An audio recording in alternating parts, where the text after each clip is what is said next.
Hey folks, Kilt-Man here. Kilt-Man at your dismal Tuesday morning service. Yes, it's that dead day of the week, that dead duck that squats just before the middle of the week when things begin to go on the uplift and the upturn and the optimism returns. It's the Tuesday. I've discussed it before. It's a turd of a day. It's Turds Day. So, there's ways of getting around that, as you know. Oh, by the way, today I am sporting the Bruin. This is the Bruin tartan. Give you a good look at this. Now, it's called the Bruin, but it's actually spelled the Brown. It's known as the Brown Watch. But like in Reservoir Dogs, nobody wants to be called Mr. Brown, do they? Or wear the Brown Watch, because it kind of has connotations, does it not? So it's known as the Bruin, and it sounds way better that way, the Bruin Watch. So, now, a bit of musical, motivational bombast is what's required to lift us out of that Tuesday morning doldrums, that turgid quagmire that is not the start of the week, not the middle of the week. It's the little in-betweeny bit that gets between your toes and your fingers and get behind your fingernails and irritates because it's just a big bunch of nothingness. It's Billy Bland day of the week. Doesn't have to be. It is what you make of it. So, today, I'm going to play some gloriously uplifting, rousing, stirring, heroic stuff. The last of the Mohicans. Yes. Now, Daniel Day-Lewis as Hawkeye. You've got Madeline Stowe as Miss Cora Monroe. You've got the awesome Wes Studi as Magua, the most villainous, despicable bad guys ever. And yet, you understand why he's doing what he's doing. Carving hearts out of people, scalping people, wanting to burn people alive. He's a nasty, nasty Huron warrior with a blood vengeance against the white men, and particularly, Miss Cora Monroe and her family of Monroes. Anyway, Hawkeye intervenes and saves the day numerous times. Endless moments where he just runs in at the last minute and saves everybody, or rather whoever is left to be saved. We've still got a scalp attached to them. So, now Trevor Jones and Randy Edelman did the score for Last of the Mohicans. Michael Mann directed it back in 1992, was it? I think it was. Something like that. And it's an absolute classic movie, of course. But what I'm going to play for you now is the retweaked, sort of remixed version of the soundtrack. Because when they first put out the soundtrack, it did omit several cues, so good action cues.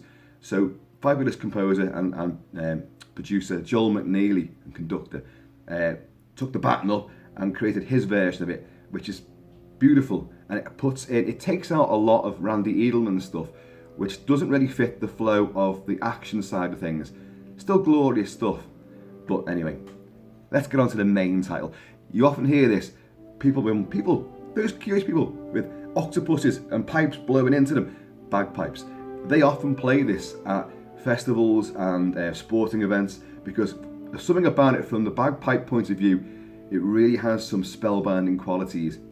This is the main title, and it will go directly into what's called the Elk Hunt, which is where you first see our main trio of characters. Hawkeye, Chingachgook, his adopted father, and his son, who are genuinely the last of the Mohicans, because once they've gone, that tribe's no more. I mean, Hawkeye's adopted son of the Hurons. It gets so confusing of the Mohicans, but he's not really a blood Mohican. So let's get on to this. Let's turn it up a bit. Grab whatever you can find that resembles a tomahawk, something akin to this.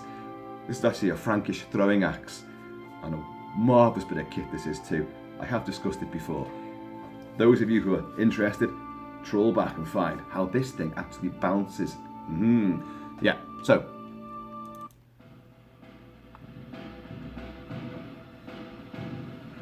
It's the main title. Setting the scene at the very beginning of the film.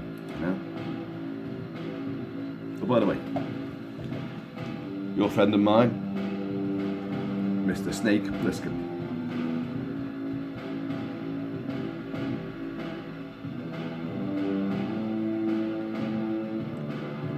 Such a beautiful film, The violence is quite blood-curdling. The passion, the romance is really staring. The action is superlative.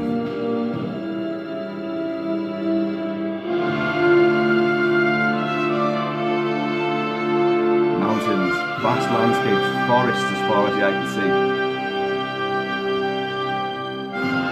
The French, the English, the Huron, the Mohicans, everyone's fighting over this land. This glorious wilderness. It's the last border of the wilderness left.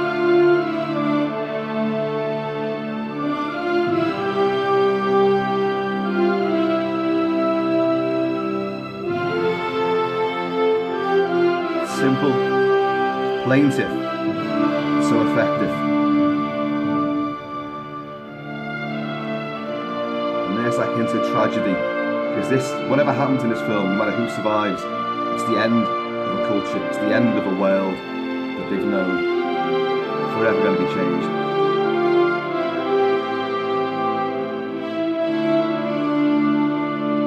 An epic pathos, sense of, small people, vast land, big conflict.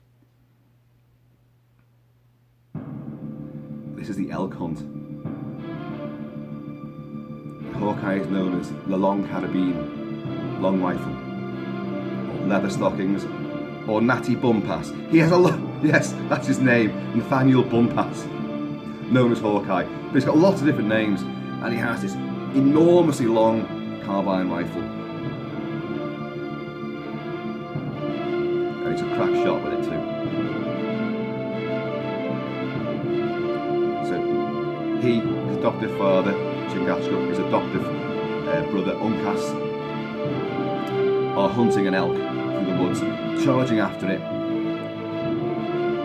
Lest you anti-hunting fraternity, of which, hunting in this particular case is for a purpose. They're going to eat it, they're going to use its fur, they're going to use its skin, they're going to use its bones, they'll use everything.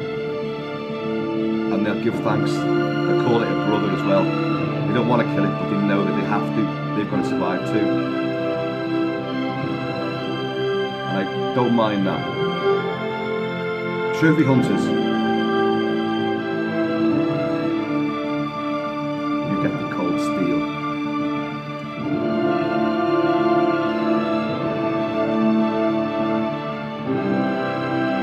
Again, it might feel slow, but when you see the action as well, and they're running, hurtling through the woods, they're leaping over waterfalls, you get that sweeping sense of motion and momentum with this music. Here's the shot.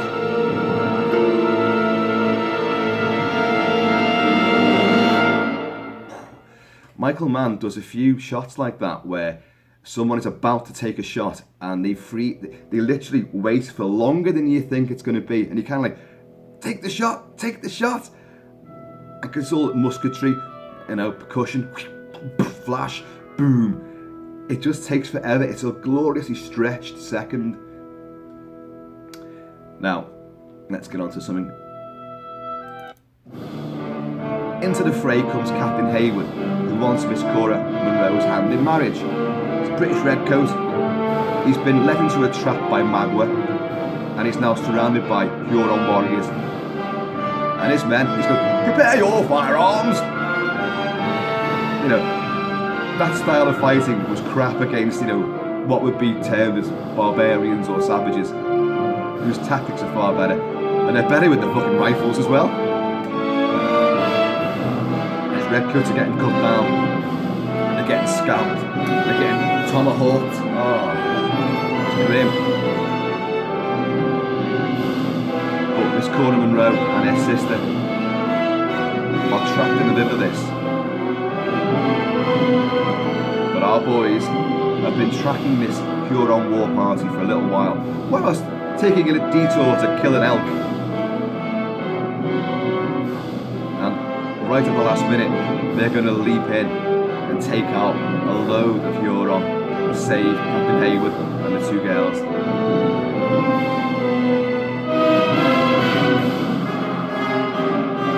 It builds.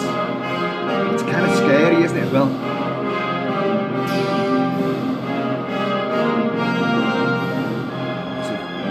Searing brass strings are on fire as well. Here they come.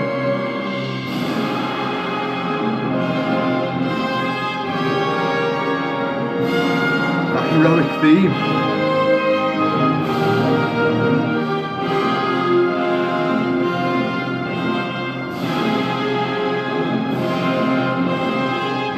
When you go into combat against scalping redskins, you want this playing.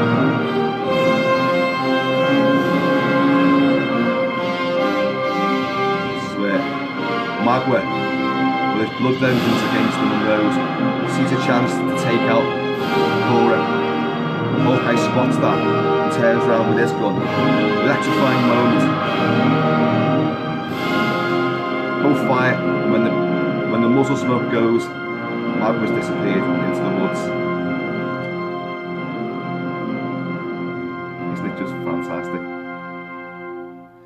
Now, because I'm rushing off to work very soon, I have not got time to play, the massacre sequence, the big, like that on steroids basically. That track you just heard is expanded and built up upon, and it just is so powerful. But we haven't got time for that.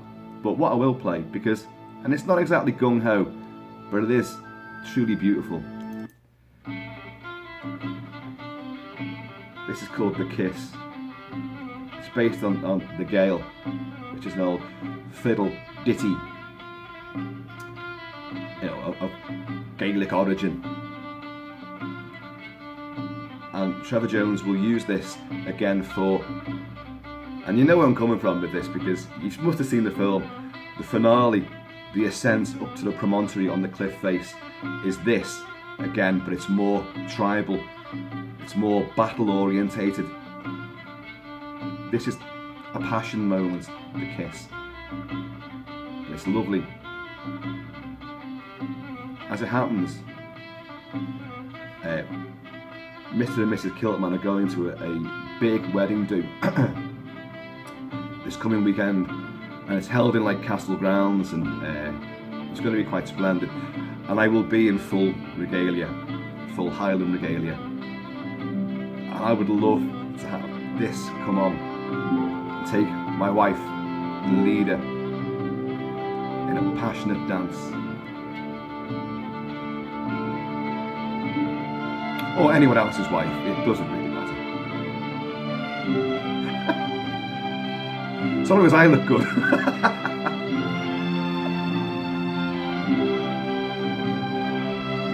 But you see how you've got the fiddle playing, which is the original Gaelic jig, but they bring in the themes from the film, the motifs, to make the heart swell. The character-led portion of the story.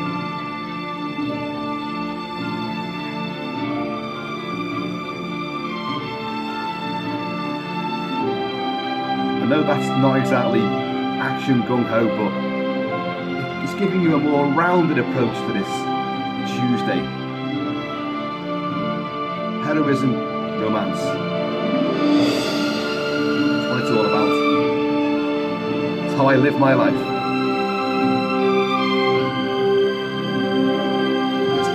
That's a huge portion as well.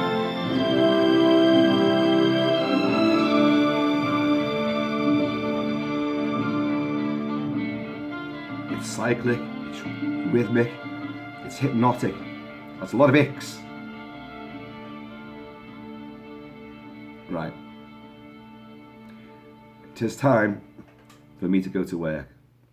But with that, I'll leave you, not with silence, or just the sound of my voice. I'll have the drums in the background. Folks, be happy, be healthy, keep it Celtic, keep it kilted, and just be safe, y'all. Have fun as best you can. And Tuesday doesn't have to be that demonic of days, that dead duck of a day. Make of it what you will. Make something good out of it, make something beautiful out of it. And in the meantime and in between time, I'm going to see you all.